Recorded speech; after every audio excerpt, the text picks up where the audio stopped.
Well guys, welcome to the Totally Awesome Fishing Show. I'm down here at Finch Farm. I'm going to be trying something a bit different, for me anyway, and that's spraying maggots around a waggler float. Now, it's standard in match fishing, not so much pleasure fishing, but in match fishing is to have a float, a pellet, hard pellet, cast it out shallow, and you sit there just pinging bait so it tumbles down through the water, three or four, bring the fish in, and hopefully they take the float under. Fine, what am I fishing with? Well, I've got my match rod. Let's move this one out of the way for a second. I'm in a bay area here. It's a tiny little bay. It's quite sheltered from the wind. It's not great weather. It's raining. I think maybe some more to come. Been very, very windy for about 2 or 3 days, and it's the first break in it. I've got my match rod, which is 13 feet long. I'll show you what I've got. Tangle, nearly. I'm using a self-loaded waggler float, and then there it is. You see it there, self-loaded waggler float. So it comes down to here, and I can put, say, another BB or smaller shot just to take it down if I want, depending how far I'm casting, because you don't want to cast too far, and then you can't see the float. And I'm allowing for the wind, I've mentioned this before, dragging the float out of position because it might just pull it under a bit. Couple of little locking shot on either side. I've got a hook link there. Don't even ask me what it is, but it's on a 14 barbless. But I'm very, very shallow. I'm going to try it shallow. Do you know what they got in here? They've got some really big goldfish. So I'm my target species would be a goldfish. I dare say there might be old small carp knocking around. But also, as well as spraying this, it's unusual for me fishing one rod with a float. I'll throw some bread out to start with. I'm not ground baiting. No. What I want to do is get that effect of the bait tumbling down. I've got red maggots, white maggots, I've got some sweet corn, I've got small pellets, 2 and 4 mil pellets, I think they're 4s. Going to spray those out there, ping them down, but I'm also going to throw out to the side, right? Because last time I came here, I didn't do great. It was hot, it's really tough. But I saw some big old carp, they were into double figures. So I'm right around the other side of the lake, so I'm going to throw out to the side in the island, put it up in the buzzer and leave it. That's my normal, your normal carp rigs that you can buy. A bunch of boilies, a single boilie, just so people know what it's called. It's peaches and cream. What size, Graeme? Come on, they always want to know what size. These are like sort of resealable ones, they're not frozen. Let's have a look. Peaches and cream, and I can't see what size they are, I don't know. Whatever size boilies come out, I can't remember. A little bag of 5 others. That's a dissolvable PVA bag, so that when the fish takes, if a carp takes, he pulls his lead free, and it's what they call a safe rig. So I'm only going to lob it. I'm on 12-pound line, I think. I'm going to lob it just around the left, but I'm going to keep it high. Now the reason I'm keeping it high with a bite indicator is because I've been throwing some breading around close. Most of it gets taken by the coots, but I have seen a little bit of colour under the water. I feel a carp's there. Now if I put the line down low through the water like normal, any carp coming in here might bump that line, A, spook, and B, give me a false bite. So I'm going to set it up there, and look, I'm just throwing it out. I don't know why a lot of other anglers don't do it, because you could be float fishing, concentrating on the one float, and you can just throw out a boilie rig on the side, but you might pick up that bonus fish. Let's get it out there. First one goes out is the boilie.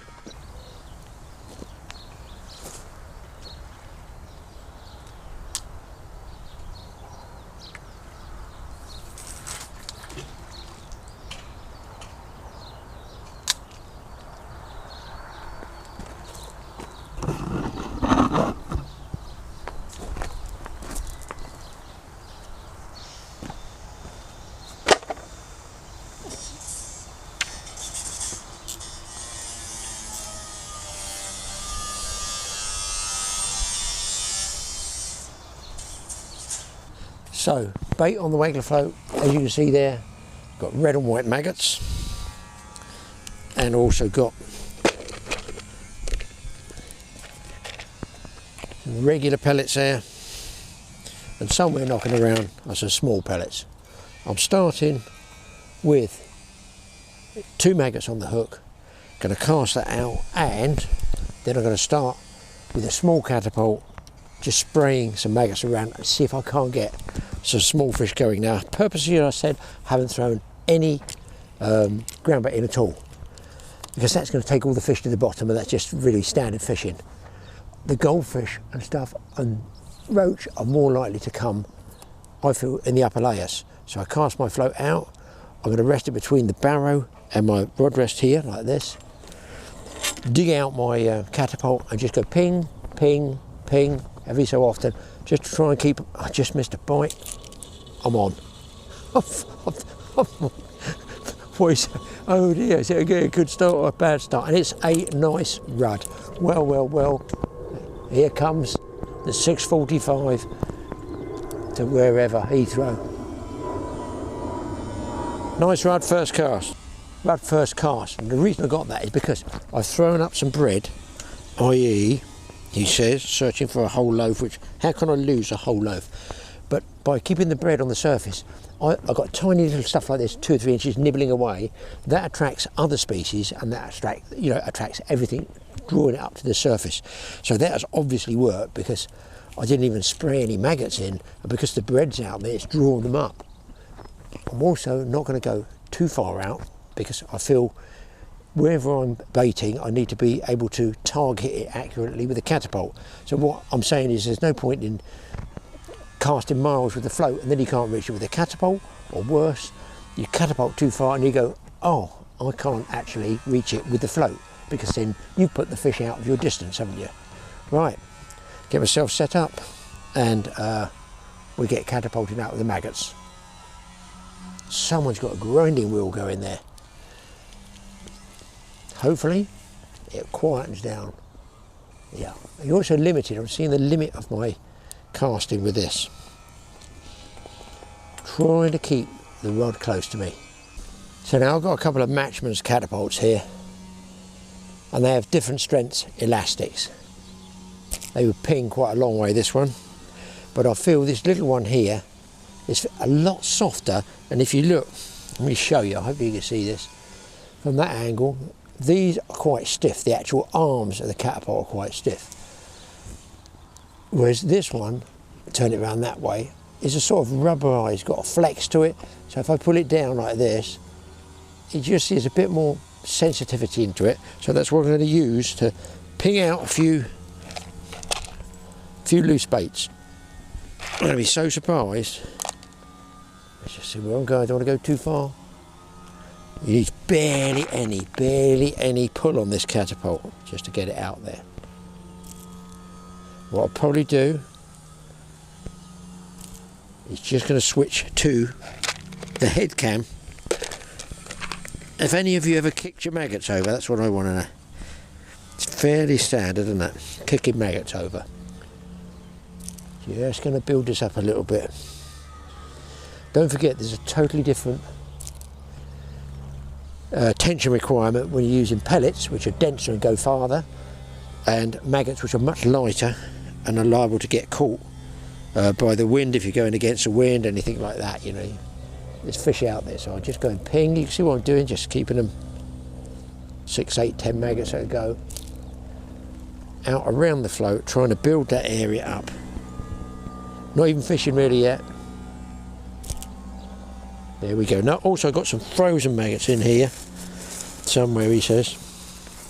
It's only leftover maggots I get. I just freeze them down, because they're all going to go in. You've paid for them, so you might as well use them.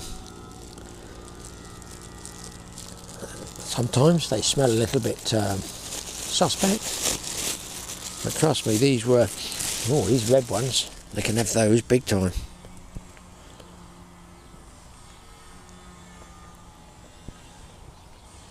And these will obviously sink a lot slower, might even have a little bit of ice left in them. That will slow them up as well. Right, I've got some out there. So now, all that remains, get that float out there. And I think I'll switch to the head cam, guys. Ooh, I think I've got to come on the feed first, to be honest. Even bits of bread I've frozen down before, if I have half a loaf left over, I freeze it all down, it can all go in. So just break it all up like this, and what I've been doing this is why I didn't want to put this rod on the left low down. I've just been throwing crusts down here and over there. If I have my rod down there through the water, there's a chance I'll get a fake line bite there, or indeed the line might spook a carp, and I could pick one off there, you never know, I could pick a carp off there. So I've baited up just about midway across. Now, there's a rud or something taking the bread off the top. Now I can go to bread as well, I can go to bread. In fact, I probably will later on if there's bigger fish. That could be a goldfish, it could be a really big rud. Right, put the head cam on. Have a small fish on here, guys. What is it? Wow, this is a small one. It's a little, like a skimmer bream. So if you're a beginner, you know, you can really amuse yourself and also, you know, learn how to float fish and how to feed. I'm not the greatest person at feeding. I tend to be a little bit heavy-handed.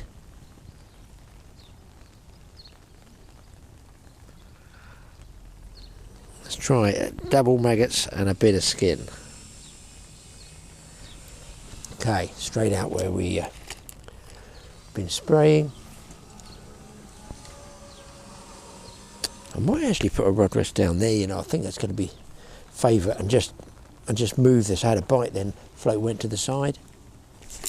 Missed him. Check the drag, Graeme. Let's get that out there again. That float slipped. I was trying to put a rod rest in. It's gone straight away. Rud. There we go, boys.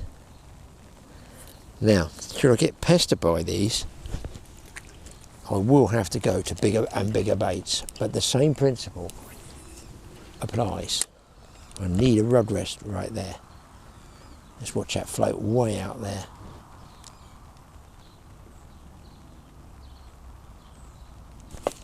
Missed him.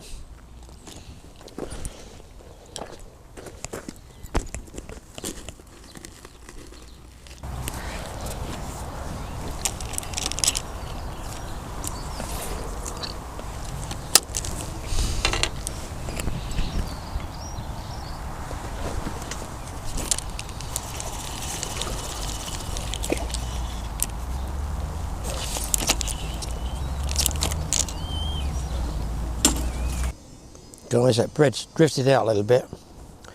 I've been baiting closer and closer in. Here's my maggots. Let's get a couple of pinches like this. Catapult. Just a few maggots like this. Ping. Out they go. You can see just on the edge. I'm trying to keep my float just on the edge of that shadow line. And because I've been feeding there, if I follow up with my float,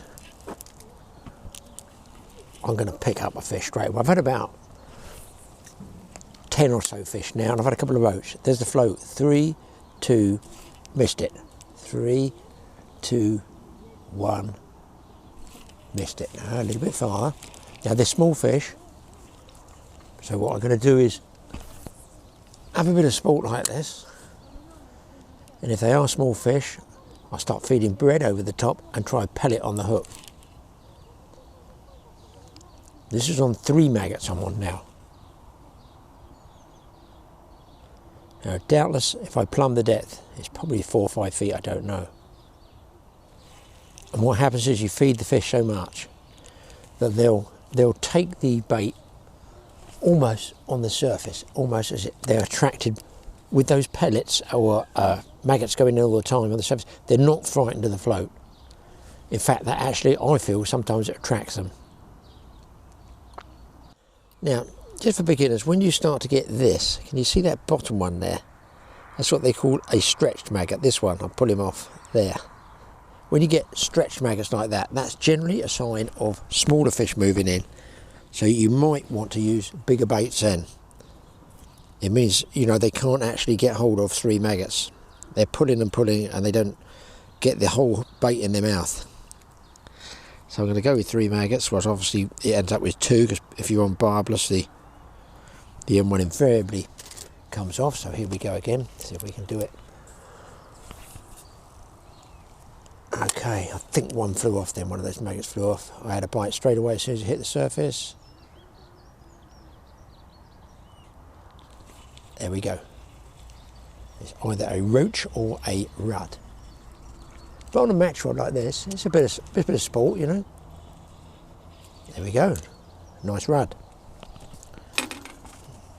Now he took that pretty well as soon as it hit the surface. Get yourself a disgorger. If it takes it down a bit, you just slide it on the line, push it down, and it doesn't come out.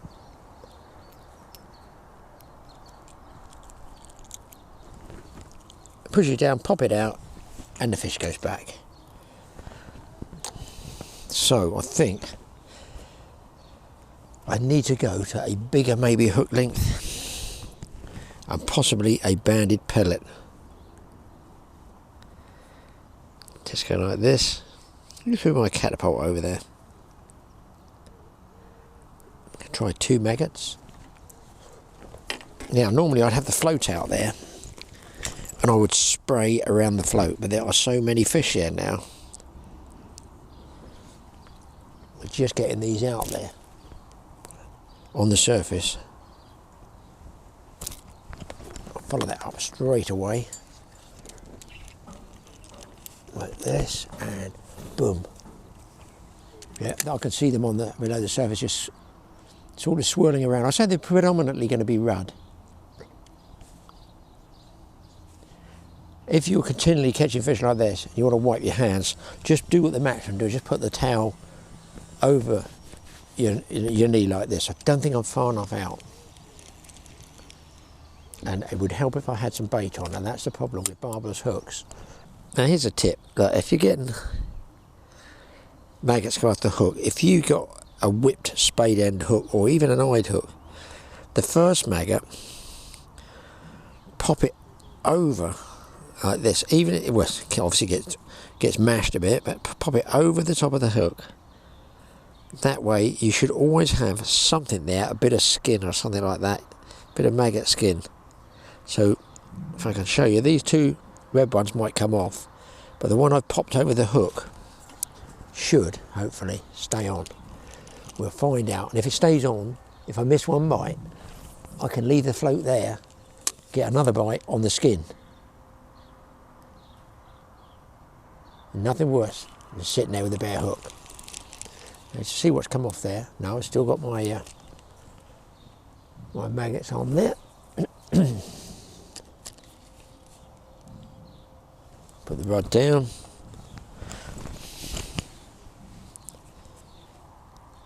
Pinch your maggots. And then around the float there. And there we go. This is a Wincy burger. What is this? It's just been born. It looks like a white bait. He's actually foul hooked through the back. That's weird, isn't it? I don't even know what that one is. Perch bait by the look of it. So that might show you a bit better. Just there. 2 wriggling maggots, and this top one I've popped over the whipping of the hook or the eye of the hook if you're using eyed hooks. Out we go. I don't even think I'm going to get a spray of maggots in there, but it's gone, I think.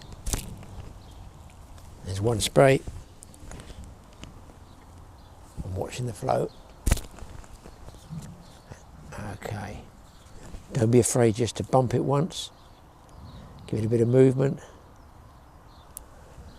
I'm leaning over so I can see the float in the shiny bit. I've got a bit of left to right drag on that. Now I need to be more left. Now this is pretty well what I was saying earlier on. Now, just let me show you. The 2 red maggots have come off, right? Look. Okay, now look. Can you see what I mean? Can you see that, guys? There's the maggot, look, here, that I popped over the eye of the hook, or in fact this was a whipped hook, so at least I've got a bait still there. It's just a, you know what I mean? It's just a small tip for beginners. The kids, there's nothing worse than sitting there with a bare hook. We've all done it, especially with live baits like maggots. Not so much worms. But live baits on a small barbless hook, they do tend to come off quite a bit. Missed that one. That was a liner.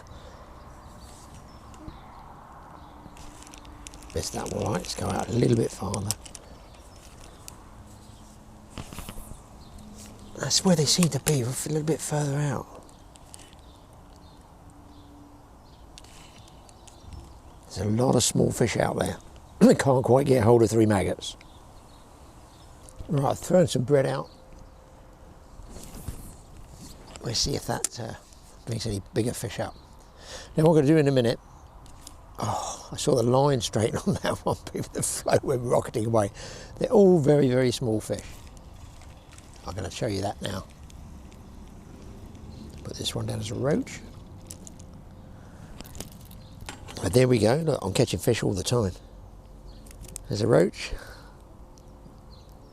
And if you look, he's taken the maggot that's left on, the white maggot that's left. So if you can get into a habit of just popping over the first one, just pull it up over the eye of the hook, it will just sit there and you should at least have some bit of bait there.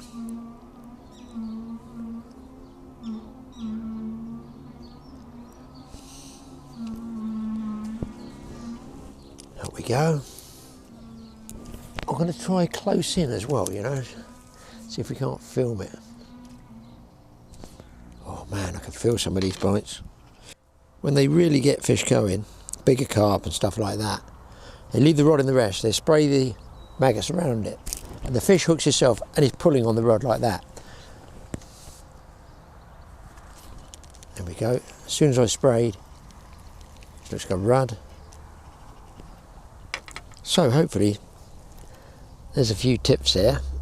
Now at some stage, if you're spraying regularly with any form of loose feed, you are going to attract bigger fish, like a carp's going to move in. And I've got that bread out there as well, so there's every chance a carp could move in on that.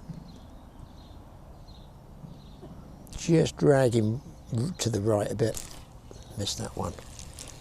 I think I'm going to go where the bread is to the left, over there.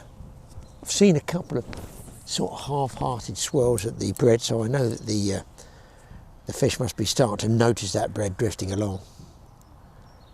And even though there's no wind, there is quite a draw to the right. Yeah, there are a lot of small fish out there. That's right in amongst the bread.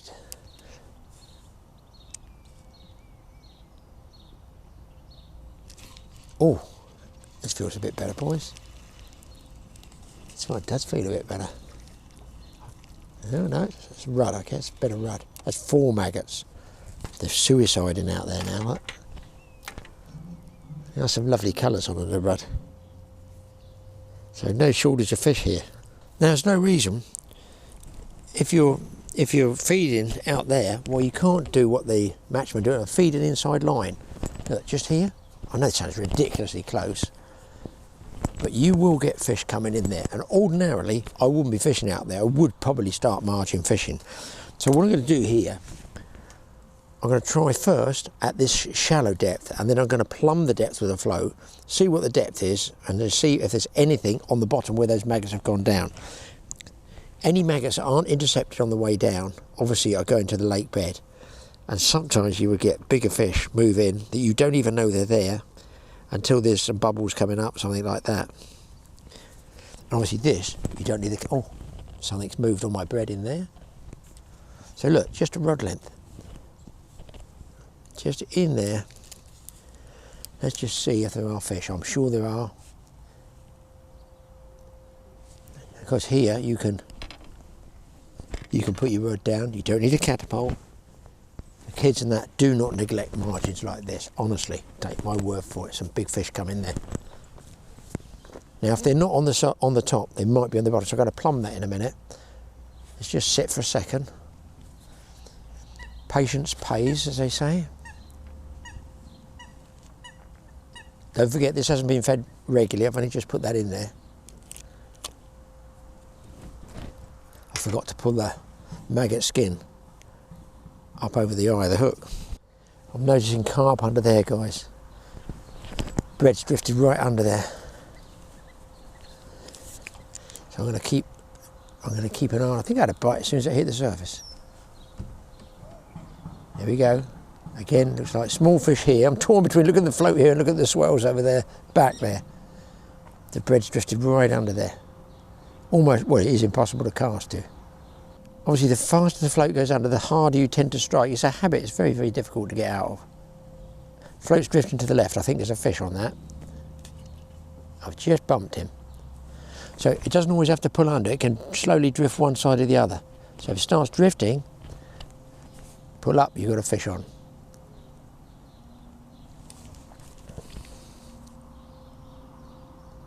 And don't be afraid just to move it like that.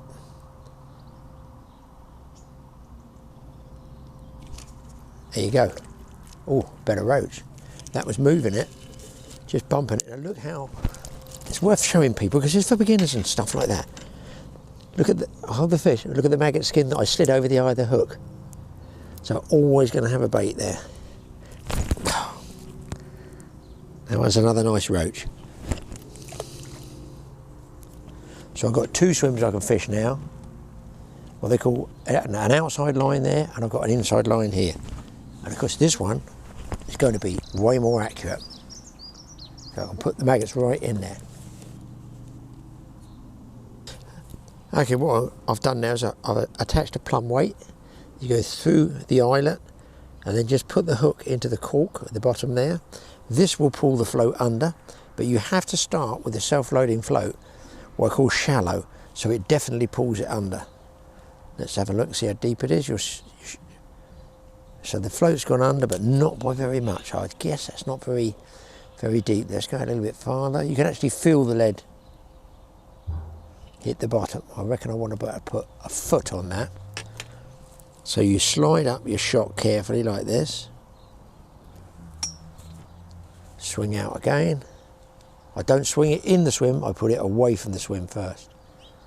Still the float's being pulled under by the plumb weight, so you know it's deeper than that.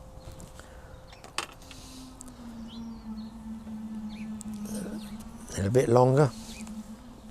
That should be about right there, I'm guessing. No, it's still deep. You can find a shelf on the inside. So that's a lot deeper. Look, that's at least 1, 2, that's 3 feet deep just there. Try again. Very often you'll get big fish.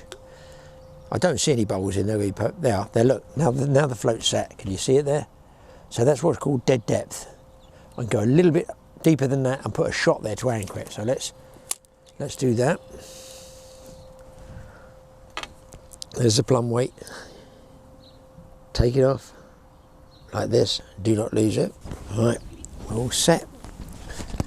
Pinch of maggots. Now I'll just show you what I have done. That must be 4 feet deep, but I've got just here a small shot about 6 inches from the hook. And if you're fishing with a hook link here, from there, this is the lighter part to the bait, then I always pinch a shot on the knot above. I don't want to pinch it on here because it might weaken that hook link. So, pinch of maggots, follow straight up in there, draw the float back. Now if there's a lot of fish there, I'll get a bite straight away because they're stopping the bait get to the bottom. I think that is what they're doing now. Now with the bait sinking through the water, if there's a lot of fish there, they will actually intercept it on the way down. It might not even get the chance to get to the bottom. That should be getting close there now. Just sinking very, very slowly under the weight of the maggot and that tiny shot. There's a carp moving down there, I think, unless it's it might be a bird. I'd say I'm on the lake bed now. Dare I put the rod down? And just give it just a little pinch of maggots around there.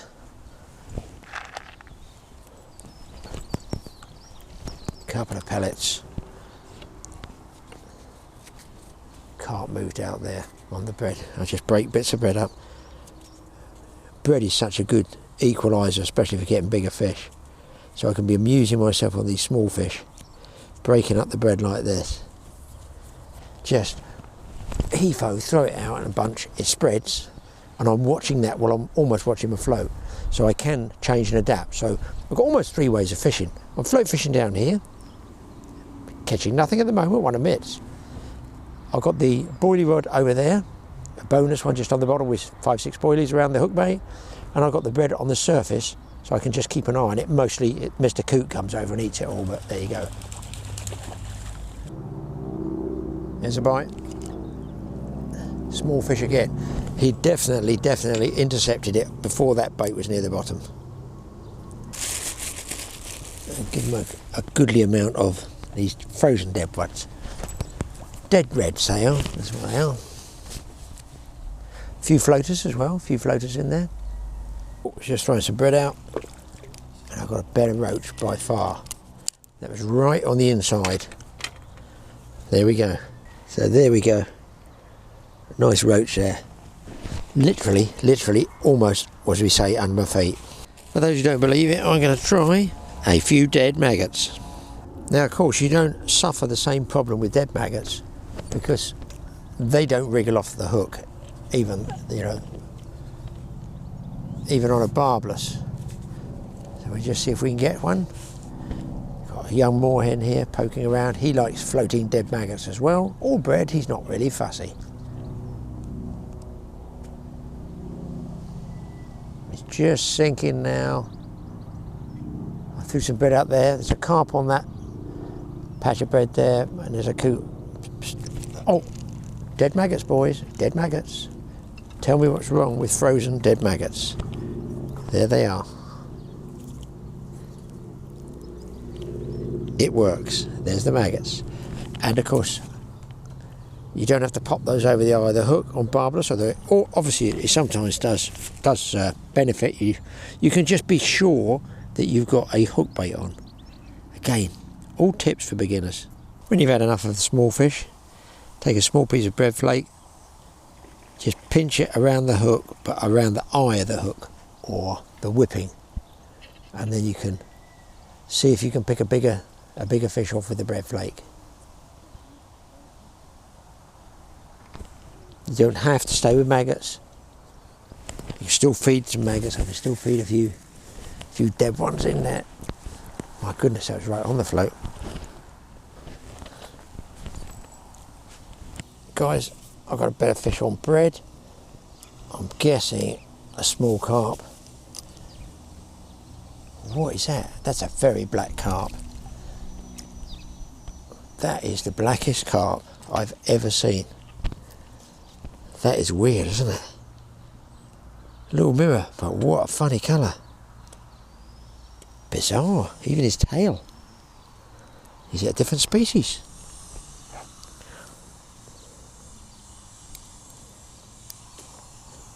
There he is, but that was on the bottom, bread flake. I don't get all the tiny fish. Just a very slightly bigger fish, and not only that, I need a bigger hook really, but I'm using tiny pieces of bread like this, just to fold around the hook, and I just squeeze on the line, if you like, not the bend of the hook. Out it goes. It's just a swing outlet, just straight out like that. Rest of the rod there. Then we could throw bits of bread in if you want. Pellets of roll up little pellets of bread is what we used to do years ago. I'm going to put a few dead mags out for them. There. Little pinch of live ones. Whoa, look at this, they're getting everything. A few pellets scattered around. I'll try the pellets in a minute. Right, the bread is on again, boys. And it's a twin. Right, so now you can see not quite such a dark carp. Pretty little fish, almost ornamental. Bread again, on the bottom, slightly bigger fish. So, look, just get 10 or 12 slices of bread off a loaf in the bottom of your mixing bucket.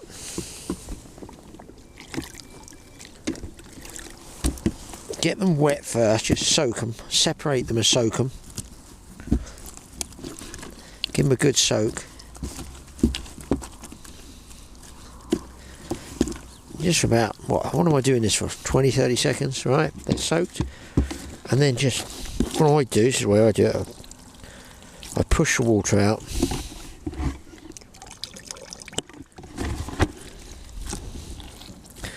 Like this. I've had carp come up like this when I've done it, to be honest, not while I'm obviously standing over it, but they will come up for that smell of that bread. And then while it's still wet, both hands, look, just mulch it all up, slop it all up like this. Just cheap ground bait, and it's obviously your hook bait as well. Yucky, it's quite satisfying. It goes like sort of wallpaper paste. And then into that you can put whatever you want in the way of loose feed. Look, chuck some pellets in there, throw in some dead maggots, because this is going to go to the bottom. You see, it's going to go down to the bottom quicker. Maggots, in it goes. Oh, here comes the rain. Mix it all up, and then depending whether you're fishing close in or further out, look, just slop it in. And what happens is sometimes there'll be some crust floating. If they allow you to use floating crust, brilliant. You can get fish coming in really close. So I'm going to chuck some out further in the middle as well. So we're making a bit of a change. That's where I've been baiting with the loose feed. So we're done with the waggler float fishing. Well, shallow wise anyway. Going to plumb that out there. I think go to a bigger hook link, a piece of bread flake or a banded pellet, and see what we can come up with. Lunch, I feel, was what I could come up with. Here come the rain. These are some weird things I was given, saying they're staggeringly good. I guess you just push your, or do you just hook them?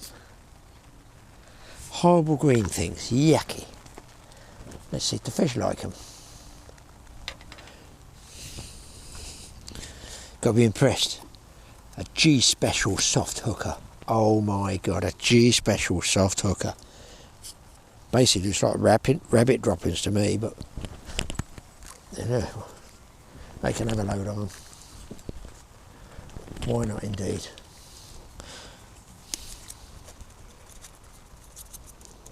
I'll leave a few on the top there to air or dry. Oh, hang on. I just had a fish on the rabbit droppings. Oh no! Don't laugh, Graeme.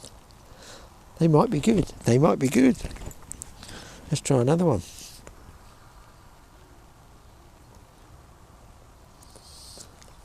Out goes the rabbit dropping. I put quite a bit of bait in there, but trust me, a lot of fish out there. All those small fish can eat all that in about 20 minutes, half an hour. I've got the bonus of a carp coming up as well. There's carp coming up way back there, but they're out of my distance. The wind's taken the crust away. Still going with the carp on the inside, guys, the small ones. The new species, I'm calling them, the dark ones. Look at him. He's gone to the dark side. Come on. Oh God. I was just about to tell you. Hang on, guys. Hang on. I'm going to put it in my mouth. I've got the camera in my mouth. Oh God. That was funny. See if I can get organised. That was ridiculous. It was just a hunch. I think he's off. Yeah, he's off. Oh no, he's not. He's still on. I was just about to say how you don't watch for the swirl of the carp, you watch the float go. And as I was getting the camera ready to talk about that, the rod was on the way out of the rest. But I haven't got the hook link on now. It's not a monster carp, but look at the bend he's putting in that match rod. And it was just getting it far enough down. There we go, small common. He's a netter. I forgot to bring my small net. I've got to use the giant carp trawl net. Hate using them. It seems so ridiculously big for the size of fish you're catching. But it's gratefully accepted if I can get him in.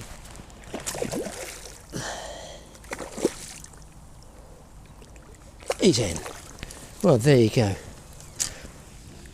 Now that would have been good on maggots close in. I like that blue mark over the top of his eye there. But a nice carp, first cast, floating crust and the waggler. It worked a dream.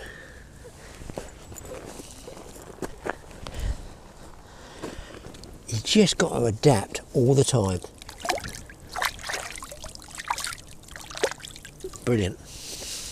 Now that's what I call a modern rod rest. So what I was about to tell you is, I'd seen the crust drifting down there, little bits of crust and leftover ground bait goes down there. Yes, the birds ate most of it. I just saw the odd little swirl down there, still down there in fact. Let's get that out. And I fished a waggler float, just the same distance, maybe 2 feet that I did for spraying the baits, and a piece of floating crust and let it drift right down. But you don't watch the swirl because you'll miss nearly all of them at long distance. All you want to do is just watch the waggler float and go, it goes, then you strike. I didn't even have to see the waggler float. I was messing with the camera. The rod was, I think the umbrella and everything was rocking. Anyway, I feel I might try that again, people. They're not going crazy on top, but just one isolated piece of crust seemed to do the trick. Now you can actually, because I'm struggling to see this float out in the ripples now, wind's picked up a little bit. I'm struggling to see it. I'm struggling to see the float. Oh, that's one beyond me, just one beyond me. Mine's the inside piece of bread. But you can get what they call a wind beater or drift beater, which has a big blobby top to the float, but it takes a lot of shot, so it stays more static and moves a lot slower. But I'm just letting that drift into the right a little bit under the trees. I couldn't possibly cast there because I got up that tree there, it's overhang, but the carp are around me, but I'm just having trouble seeing the float, and I don't need the ducks. Here comes the army. That's me done.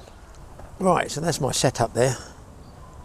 It's just a waggler, but with a much bigger hook and a piece of crust. I'm going to try and send it. I've just dipped it once. Out there. Now, I'm going to change floats in a minute because I've got problems seeing that float at that distance. If I sit down, then I might just about make the float out. But obviously I watch for birds. Any birds come near it, I just wind in or just strike it off the hook. It's no big deal. Where am I? I got it, yeah. Just on the edge of the dark there. Oh, look at the kite. So, I've looked at the kite, I've lost my float. Here I am. I can also get a physical take here, because the ripples, I put a belly in the line between the rod top and the float, so that's sort of tight to the float, and we'll swing it round in a slow arc. Hopefully underneath these bushes. Guys, the carp watcher's gone off. Just gone off. Looks like a good fish. Just about 3 beeps. I thought, that's strange, I've got nothing that beeps here. Yeah, you have, Graeme. Oh, he's going for the... Now this could be a bonus fish. Well, it is a bonus fish, I'll get it out. He's off. Happy days, I'm so pleased. Oh well, it just go out as it is.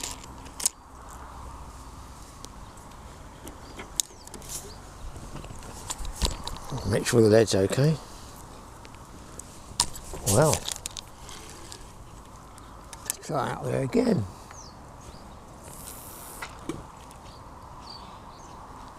And there you go, as you can see that is a bonus fish, or was a bonus take. It wasn't big, I guess 6-ish pounds, that sort of size.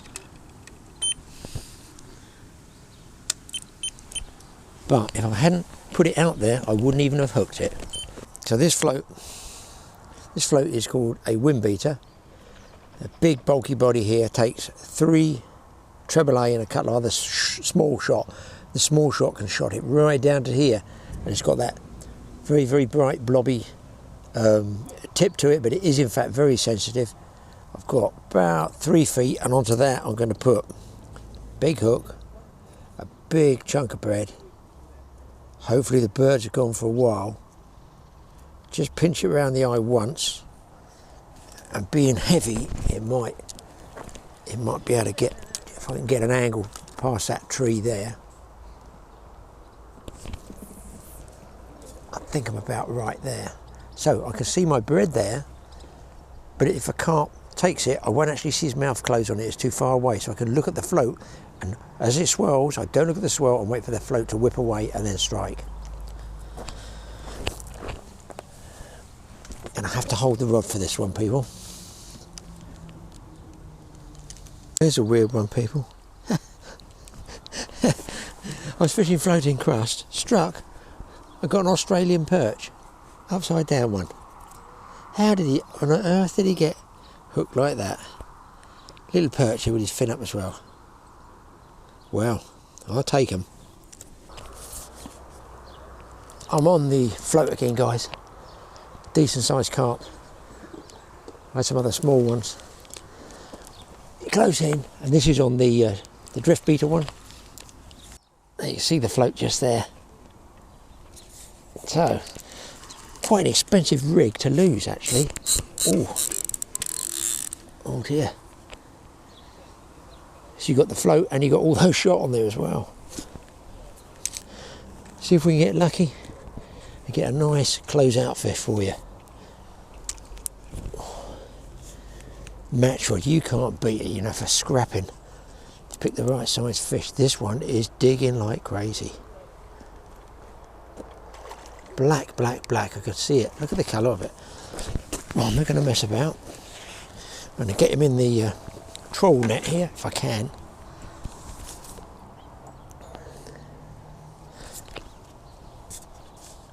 That is a... Why are they so dark, these fish? And I'm so pleased that I whipped another ring on my rod, because I was short. I was a ring short.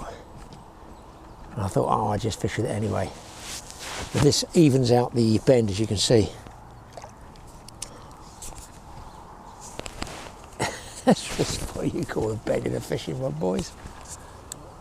I don't think match rods are supposed to do this, but they do when I get hold of them. Get in, boy, come on, get in.